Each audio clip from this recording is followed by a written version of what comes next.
Hello, everyone, and welcome to This Week in Hospitality Marketing Live Show number 470.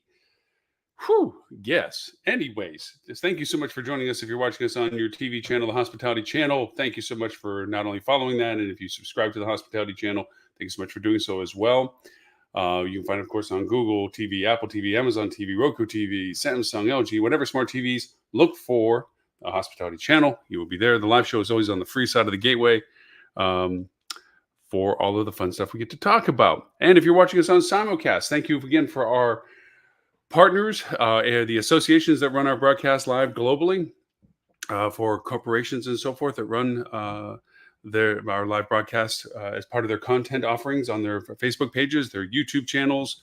I decided not to continue on with X, mainly because I can't stand the platform anymore or the context of it anymore, but that's just political more statement than anything else.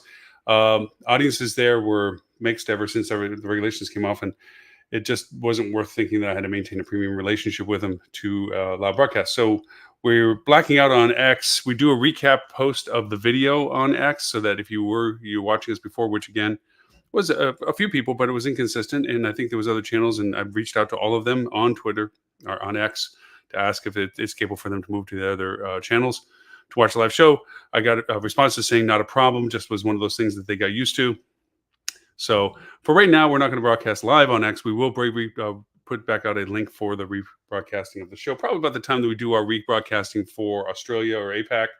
We do 11:30 a.m. Wednesday morning recast of the show, Sydney time, for our APAC friends, for more convenient time zone readability or watchability for them. And then, of course, 11:30 a.m. London, England time, for our EU friends and Mideast friends, for a little bit more compatible time zones for them to be able to watch the show again. But that being said, we still get a wonderful cornucopia variety of people watching us from all over the world in amazing time zones that they would be watching us in. But appreciate all of you for watching us live on that and for following our audio podcast afterwards on our audio radio station, hospitalityradio.com. So with all that being said, thank you so much for joining us on show 470. Our topic today, it's kind of a fun thing. I had to put a name to this because it's been a frustrating point for a long time. And of course, with budget season, we are now in budget season officially, and being August, I should say, and that we're rolling into the preliminaries of what we always discuss is happening in August, the aggregation of data and so forth.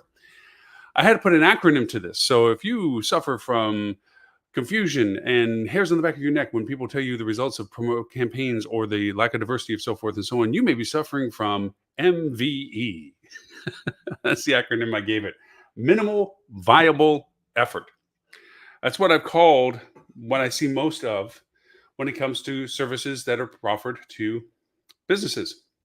And they do it to themselves even. It's not as if this is just a third-party problem to a client. And I would love to say that there are those that don't do minimal viable effort. Unfortunately, all of the people that I've come across have some aspect of MVE. Where they do what is been told that they're going to do, but they don't engage in a way that is just not past the viable effort necessary to reach the minimum standard that they offered. The checkboxes, as it were, checkbox sort of marketing kind of thing. What do I mean by all of this? Minimal viable effort is what gets presented to you in the pitch. You know, the A team shows up. They look amazing. They can field all this stuff. You were impressed with them, so you've signed on the dotted line with them, and they outlined what they were going to do for you.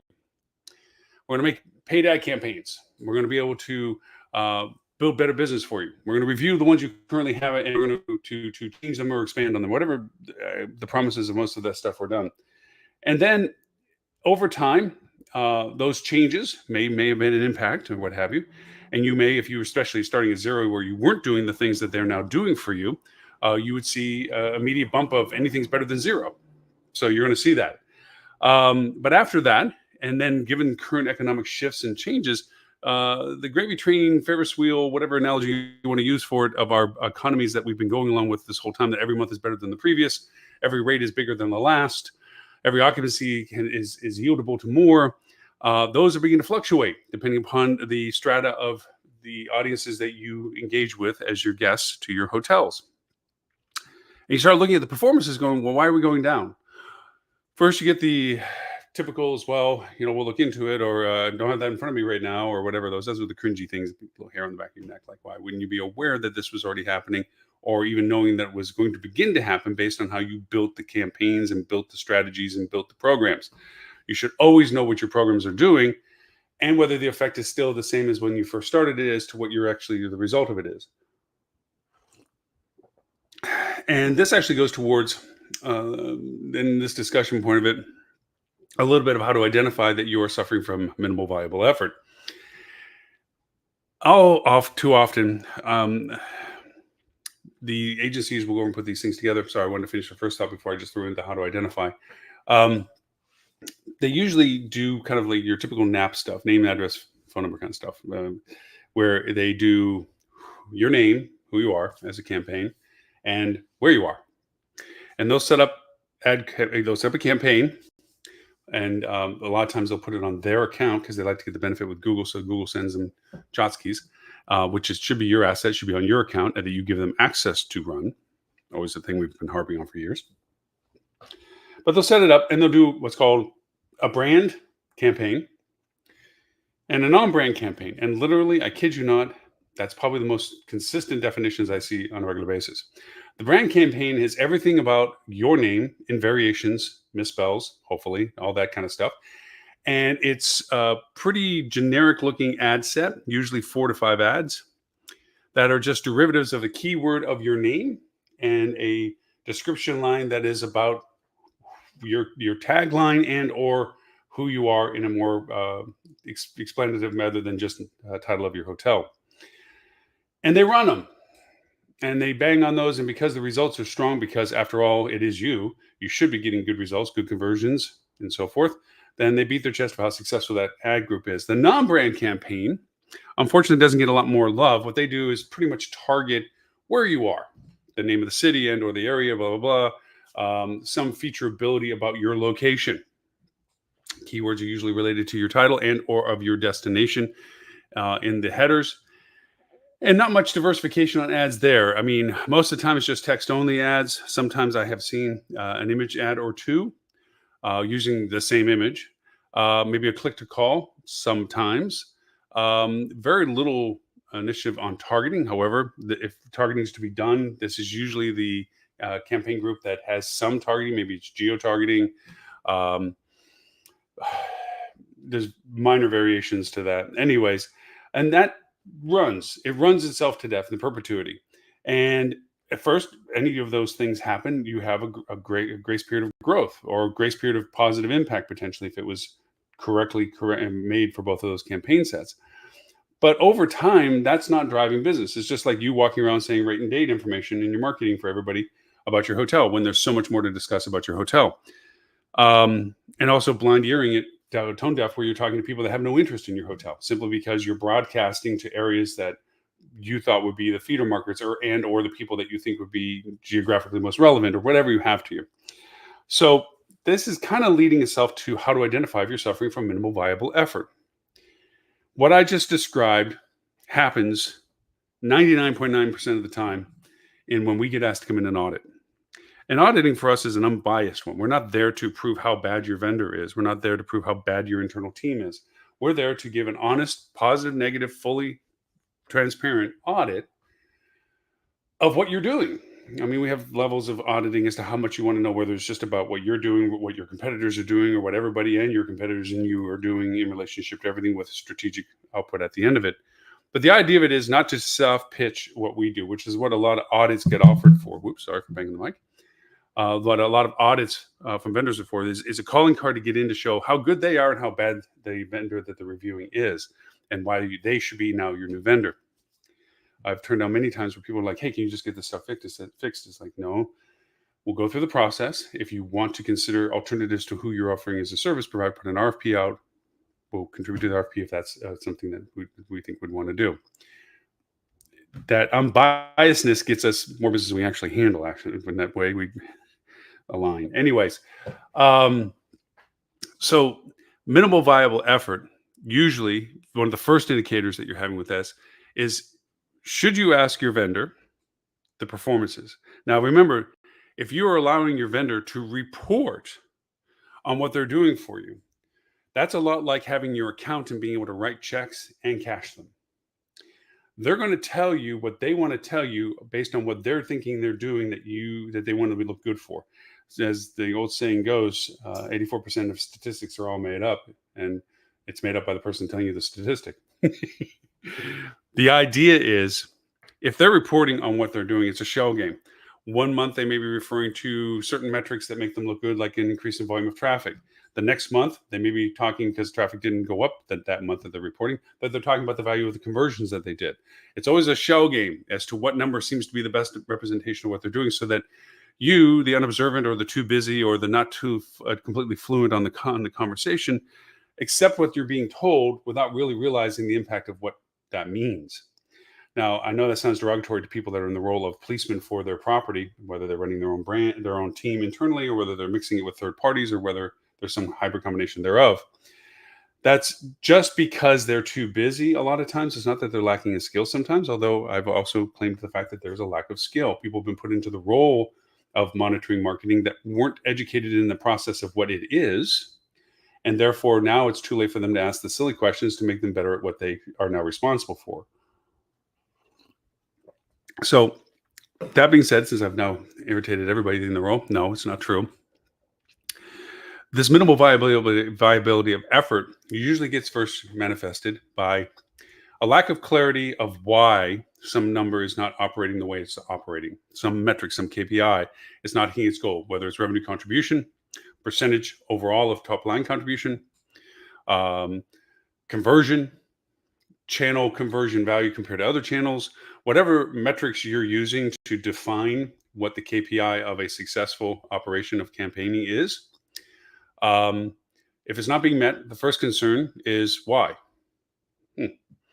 If they come back with, we'll have to look into it, we don't know, that's a very big red flag of, so it's been running with nobody really paying attention to it. And until you got asked about why the lack of performance was there, you had no sense that this was happening. Not a good thing. If they do come back with a fast answer, well, traffic goes down this time of year, but our conversions are maintaining. Again, it's a partial truth answer in the sense of, okay, that's good that the traffic you are getting is still converting at the level it had been before. But what did you do about shifting your strategies to continue the top of the funnel volume of traffic? This is a cognitive choice, just to kind of go down a rabbit hole. You can go down in your conversions if you expand your audiences to unknown, the outer rim for Star Trek fans, the Star Wars fans, where you know that there is potential value of audiences that you've never targeted before. And from your experimental campaigns, it shows that there's a value proposition to it. And if you don't know what experimental campaigns, you should learn, because that's the fastest way to ask a vendor to check something out. So you expand into those campaigns to see if they can produce what you think they will produce. That will sometimes create a shift in your conversion values as it begins to get integrated into your continually running campaigns. Usually brands are the persistent ones, obviously, and you have some persistent non-branded ones. Location is one. Okay, it is a minimal viable effort that is there, but there should be so much more than just those two. And so you have that parameter of, well, we're going to be doing this. We think this is going to be the impact on our conversions and our revenue and our volume of traffic, whatever the metrics you want to define. Those are 3 good ones. And as it progresses, does it match what you anticipated it was going to do? If it isn't, hand on the tiller or steering wheel, whatever way, what corrections have you made? What changes did you go? Was it a complete abysmal effort, and meaning that it's just draining monies and costs, but not producing what you wanted to do after giving it enough time to prove it can or can't? Pull the plug. Don't look until the end of the month review going, oh, well, that didn't work out, and we bled an X number of dollars on it. We'll turn that off now. Okay. That just shows a very slow, minimal viable effort engagement from the person you have responsible for, whether it's internal or external, that they're not doing a persistent engagement. We're putting together an interesting guideline. I don't know. I'm struggling with it on the club. My club, Hospitality Marketing Club, peer level group of hospitality marketers. We open dialogue every week about stuff. We all do hospitality marketing. That's the criteria to get into the club. If you want to join, if you're already doing hospitality marketing, you're not part of our club, go to hospitalitymarketing.club. Put your email in. I send you a quiz, which is just to verify that you are a hospitality marketer. that you're actively doing, that you're not trying to learn about it. I mean, you want to always learn, but you're actually doing this work and you want to get better at it. And once that happens, you get to join the club, and we have different groups, group levels, group interests, things that you can engage with so that you can get better at what you do by talking to people that do the same thing. Anyways, plug aside for that. So from a hospitality market, when you're doing these kind of strategies of mitigating what's going on and how it's going on, you need to understand how often you need to touch it, what the goals are for it, and what combinations you're working with it.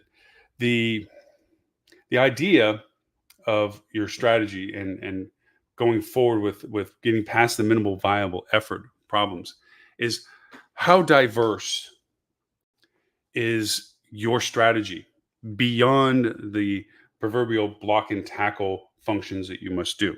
And when I say block and tackle, I mean the definition of your paid campaigns on Google, your paid campaigns on Bing, okay, your organic social, your paid social, okay, your CRM, your CRM engagement, your emails as a derivative of that, your meta search programs that you're doing, your consumer sentiment programs that you're doing, your content development that you're doing, the progressive workflow of engagement with guests, your communication with your people, going back to the CRM model as to the pre-arrival, in-arrival, or in-house, and then post-departure engagements.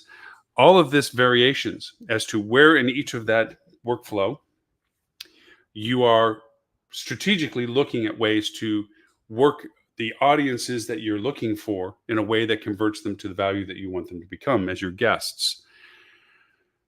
That lack of diversity, and that's going back to my audit conversations I have with a lot. It's easy, unfortunately, painfully easy, to come in and see the minimal effort that's going on. There's usually a pre-organized automatic posting because somebody believes that frequency over quality is a means of engagement. They tout the number of people that follow them, but they ignore the numbers of the engagement that they don't get.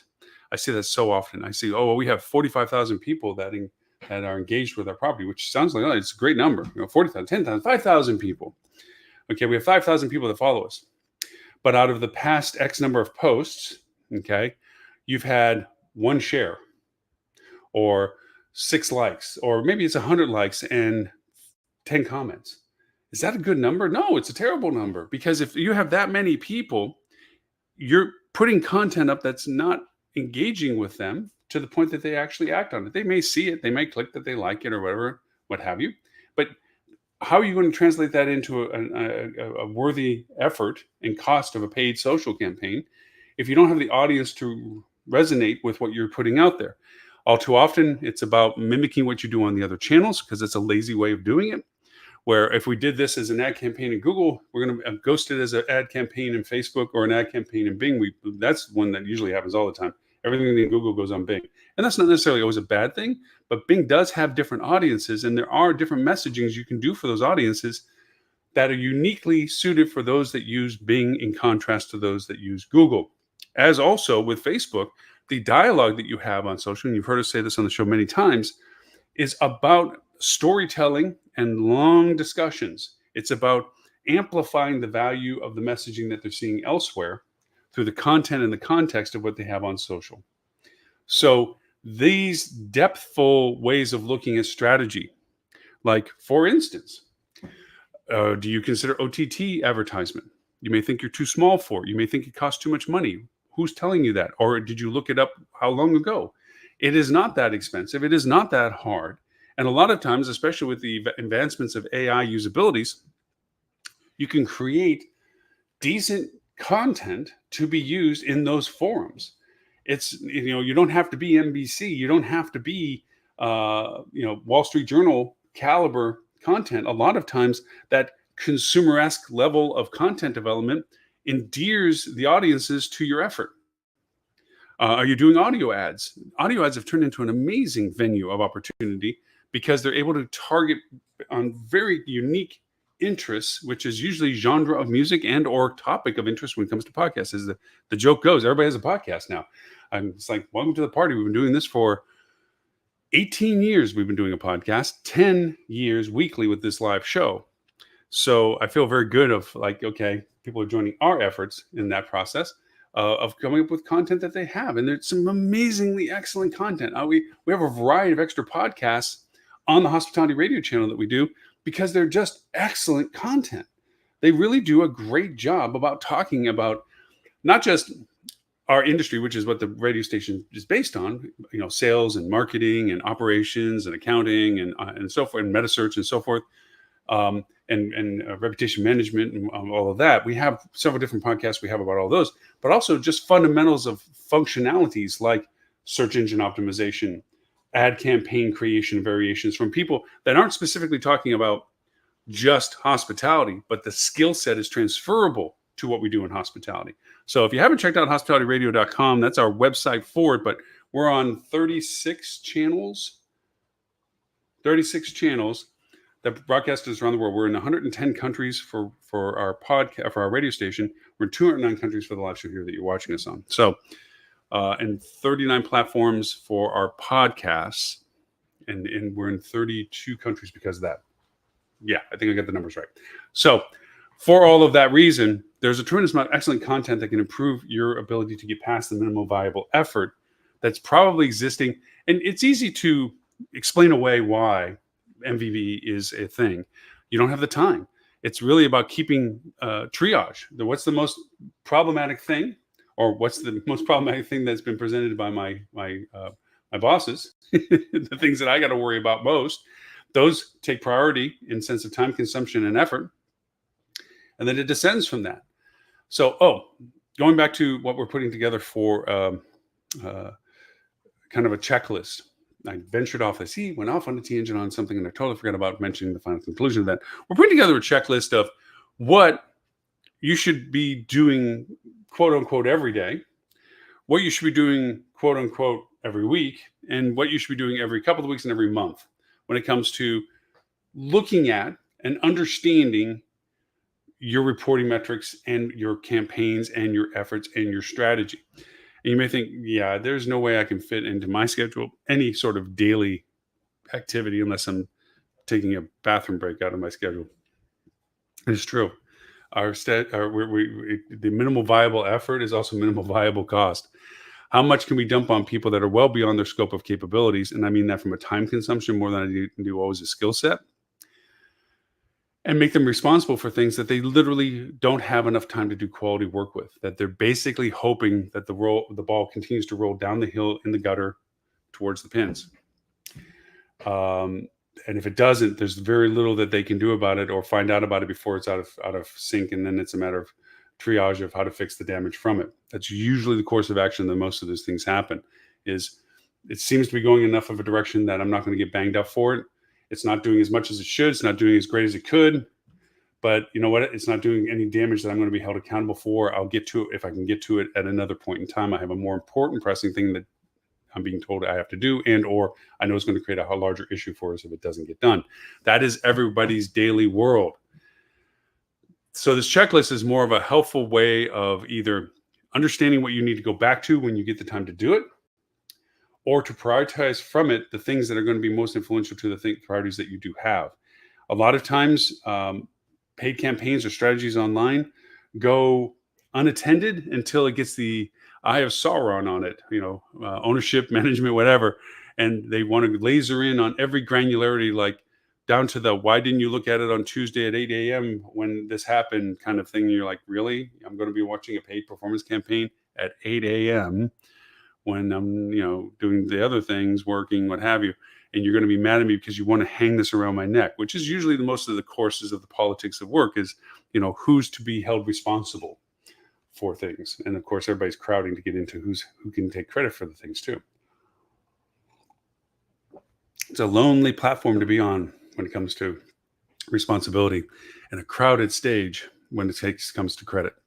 So with all of the aspects that go on with what strategies should be done, how they should be done for marketing, and not just relying upon the minimal viable effort associated with saying that things are being done. What can you do to improve upon this? Other than the discovery of minimal viable effort, where you see the thinness of your campaign variations, you see the lack of targeting that should be done. There's also the idea of timeliness of things. All of the things we're talking about, whether you're doing brand campaigns, whether you're doing location-based or non-brand campaigns, there is a whole ebb and flow of business demand that exists on a daily, weekly, monthly basis, quarterly, annual, whatever, semi-annual, that happens in a hotel. We know we have season, we know we have off season, we have shoulder seasons, we have event driven, holiday driven, we have compression from groups if that's a yieldability percentage that has to be under consideration. We have the influxes and changes of demand to our market. Think of what just happened with Hurricane Debbie, Tropical Storm Debbie, as it ran up the East Coast. Started here in Florida, massive flooding, continued to massively flood, and then just squatted above the Carolinas and Virginia and just copious amounts of rain. Hotels, if you were to follow all that up there, and I know Star Reports have this capability because we used to have it in a presentation with them. It looks like a wave of cancellations that just flow up along with it, and in front of it is the lack of bookings that go, and then the cancellations kind of take it over like a virus in that sense. It's like you see the color changes in a map as it time lapses through, and it's amazing. What do you do about that? How do you recover that? Florida always has, and now more so than ever, has to deal with the fact that consideration for travel at this time of year through most of all of September, most of October, if not into November nowadays, has to be tempered with what happens if there's bad weather. And I'm not talking about whether it's rainy or washes out the weekend and it's sad that it wasn't as happy as a sunny weekend on the beach. I'm talking about hurricane watches, tornado watches, things like that. Just like our Midwest friends with tornado season during springtime, just like our northern friends with snows and blizzards, Northwest friends, snows and blizzards, fire season in the West Southwest. Now, actually, all of the West. These are considerations that have to be played out in your strategic planning. One of the things is stress testing budgets, which we're going to have another show on again. We do it every year where we talk about stress testing budgets. We'll talk about that in the next few episodes ahead as we get deeper into the budget season.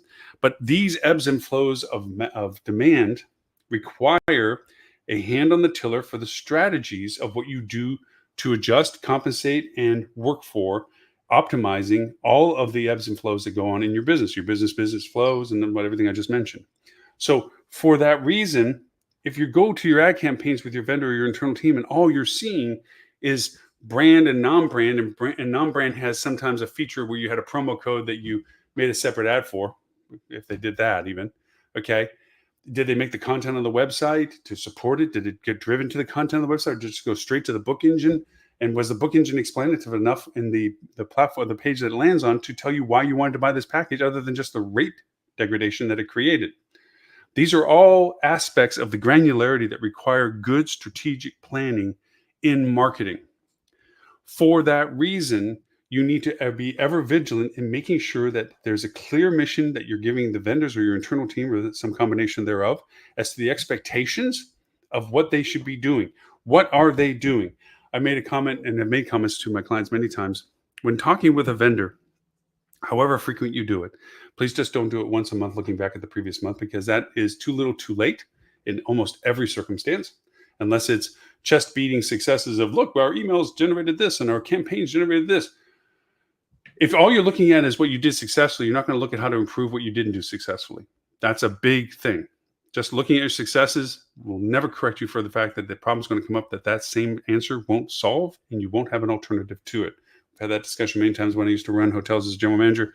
I would tell my front desk staff, once they were very happy about solving a guest problem, I said, great, put it in your toolkit. The next time that same problem comes up, find an alternative solution different than the one you just did. And they're wondering why that one works. And it's like, yeah, but there will be a day that it doesn't. And you need to have other variations of solutions for the same problem so that you have a toolkit of solutions.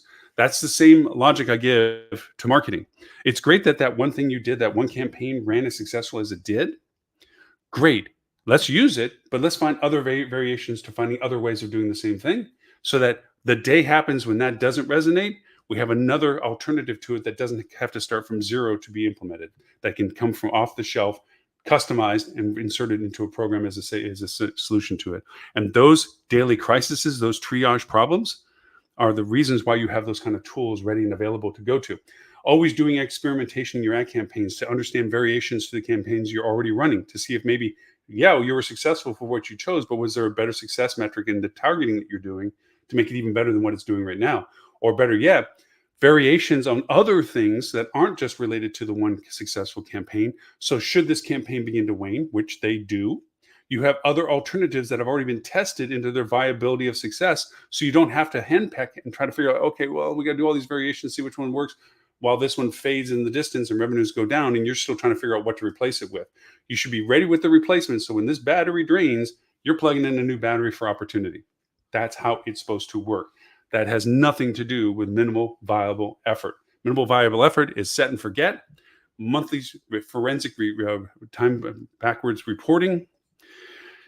In your process of talking with your clients or with your vendors or your internal team, getting back to the point I was trying to make, the conversation should always start with what is the KPI that everybody understands they're targeting for. If that month is top line gross revenue, that month is top line channel contribution percentage, that month it's conversion value for X channel, whatever it is, the call starts with that. All right, everyone. The number is blah, blah, blah, top line revenue, contributions we said was going to be at X percentage. We're running at this percentage. So what do you have for us in the sense of how are we addressing that? And that's the predication of the conversation. All too often the calls go, hey, how you doing? Oh, how's the family? How's it? Oh, it's raining over here. 15 minutes burn on a half-hour call just doing the feel-good conversations. I'm not saying that that isn't valuable. It develops camaraderie, it develops communication, it develops familiarity, all good. But the idea is the call, you're burning jet fuel. Everybody on that call is getting paid to be there. So let's optimize it. Not just always getting down to business. You can have fun with this, okay? But the idea of it is that everybody understands what they're coming to the call for. They come prepared. The agenda has already been cleared before the call starts so that everybody comes in with their part of the program already in play or their feedback from what is presented for their input.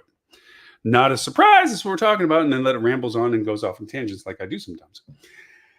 So with that, you have a clear direction and purpose, which means everything about the discussion point has to come from the resources that are on the call towards the KPI that is the objective goal that all of us has agreed on, which keeps revenue management realistic as to what marketing is doing. It keeps marketing goal-centric as to what revenue needs. Sales understands their contribution relationship with it. Operations knows what they have to fulfill from all of it. It's a magical conversation when you go pre-prepared into the conversations with a clear KPI objective. It keeps minimal viable effort, the bane of it, away, because then you're always looking for the creative alternatives. You already have alternatives that you're willing to suggest and throw it up in the air and have everybody shoot at it and see if it still holds water. You get the professional knowledge from every department as to the relevancy of your idea rather than you doing as a child project where you were so successful in your ROAS, but it actually did little to nothing in the contribution of the total line KPI that you're supposed to be more focused on. These are the value propositions of doing a good, persistent communication with your vendors to keep them off of the set and forget. They don't ask, we don't tell. What they don't know won't hurt them. These are the things that propagate the ability for them to marginalize value of time versus what you pay. As I've always complained about with agencies, regrettably, what they do is they send their A teams in to pitch it, to sell it, but they're not the ones that run it and do it all the time. There are agencies. Okay, this is not everybody. This is most everybody. They get back to their office and they hand it down to a lower paid person, which also means lower skilled person, or at least not as diverse person, to do what was sold. Checkbox marketing. One of the other banes of this relationship is account managers. They are supposedly Renaissance people. They're capable of everything, but not exactly a master of any one thing. So they're fluent in what paid campaigns should be doing. They're fluent in what meta-search should be doing. They're fluent in what social should be doing, but they themselves don't do it at the level that their team members responsible for those categories of services do it for. So what you're dealing with is a content of link in the chain. They should be your strategic partner. They should be the one that comes and tells you what they think that you should be doing with the evidence of backing up that opinion. After all, opinions without data opinions without data is just an opinion. Um, the idea that they work with you on evaluating the way to address your KPI interest, address the performances that you agree upon, to agree upon the numbers that you're looking for, and to communicate that resource capability and connectivity in the most expeditious way possible. They should speak the language that needs to be spoken to the paid person, as well as being able to speak the language to the OTT person, speak the language to the meta search, and they know how it works. Doesn't mean that they know how to do it necessarily themselves as good as their team member that's responsible for it, but they know it well enough to talk about it and do it.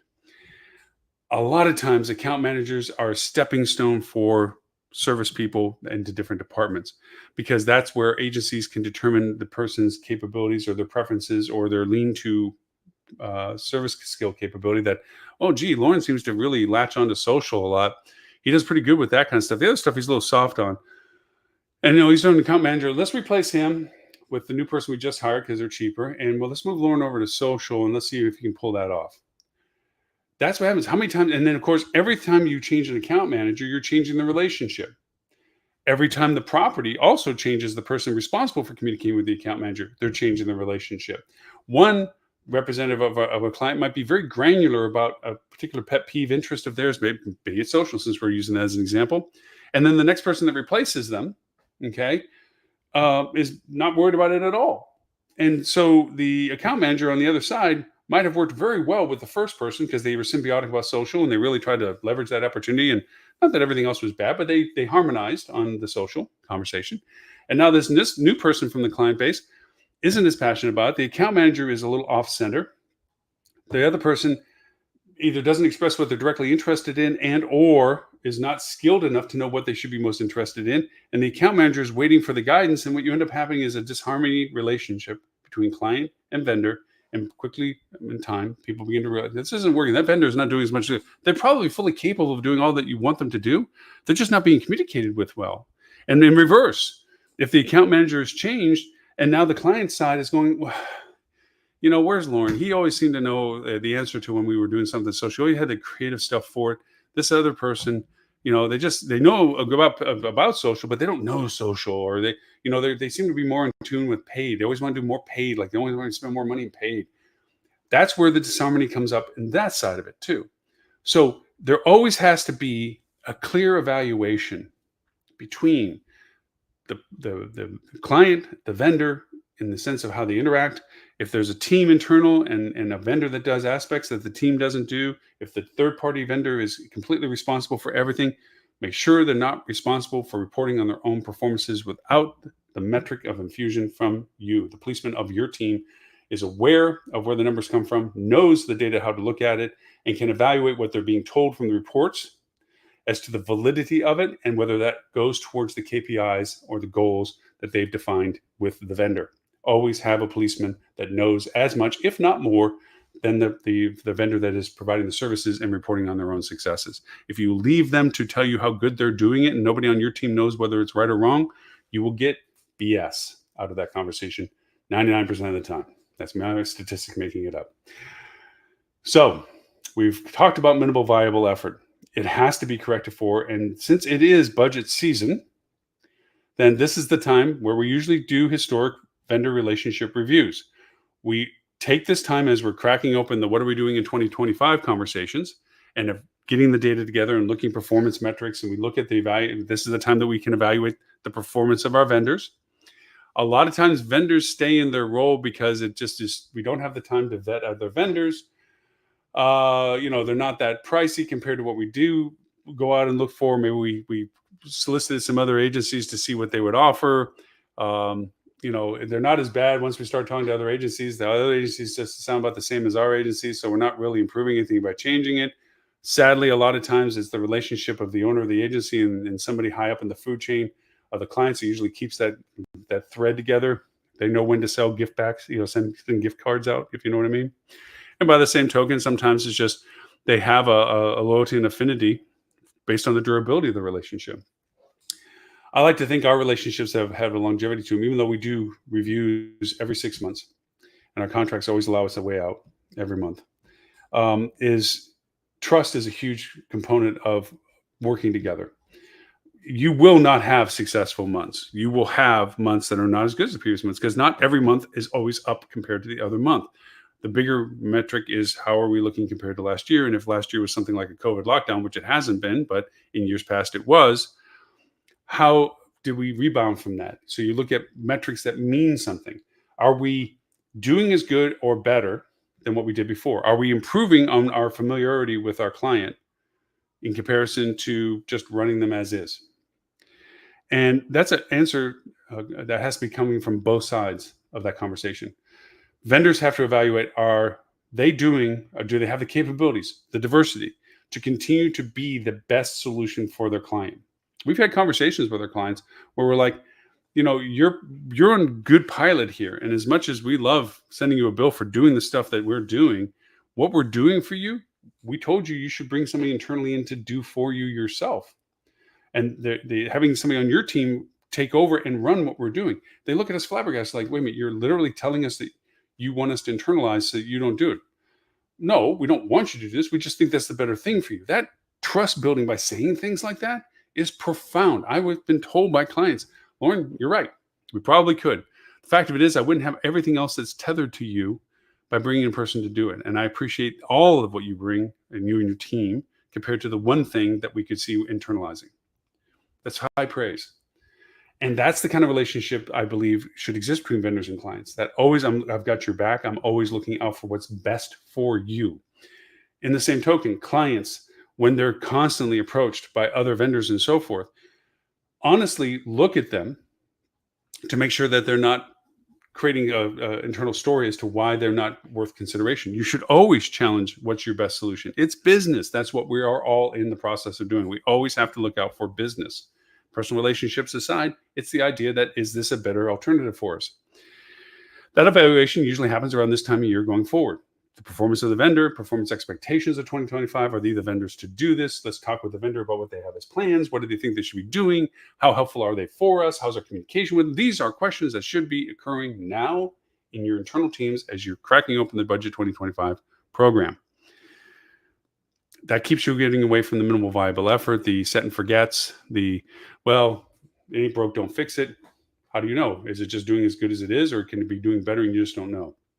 These are the questions that keep you away from MVE, which is my build-up acronym for minimal viable effort, which is what unfortunately we are plagued with on a regular, consistent basis. But considering we are now going into the 2025 budget strategy season, it's a good reconsideration to evaluate some of the things I've been trading about these past 40 some odd minutes. How long?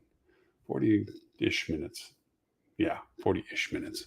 So with that in mind, as always, thank you for the time spent watching me on your TV channel or watching us on our recast on Facebook, LinkedIn, not Twitter anymore, YouTube channels. Twitch is still there. We still do Twitch. Join us on our recast on Wednesdays if you're in APAC, 11:30 a.m. Sydney time, and 11:30 a.m. Wednesday London time for our REU and Middle East friends that follow us there as well.